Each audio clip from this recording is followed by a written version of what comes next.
আইন শৃঙ্খলার প্রশ্নে এবার কড়া বার্তা নবান্নের। আজ থেকেই রাজ্য জুড়ে কার্যকর হলো বহুল আলোচিত গুন্ডা দমন আইন। বিধানসভায় তুমুল বিতর্ক ও বিরোধীদের প্রবল আপত্তির মধ্যেই পাশ হওয়া এই আইনকে সরকার দেখছে অপরাধ ও সিন্ডিকেট রাজের বিরুদ্ধে বড় অস্ত্র হিসেবে। নতুন এই আইনে পুলিশের হাতে এসেছে আগাম প্রতিরোধমূলক ব্যবস্থা নেওয়ার ক্ষমতা। আইন শৃঙ্খলা ভাঙার আশঙ্কা থাকলেই সন্দেহভাজন ব্যক্তিকে আটক করা হতে পারে।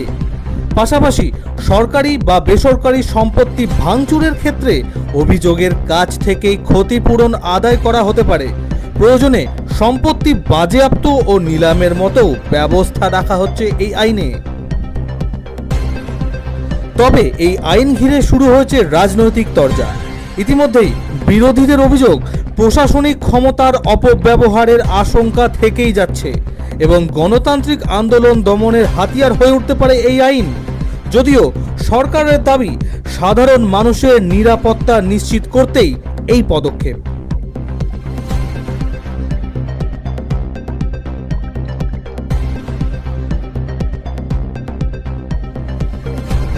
এখন প্রশ্ন একটাই, এই আইন কি সত্যি অপরাধ দমনে কার্যকর হবে নাকি বিতর্ক আরো বাড়বে?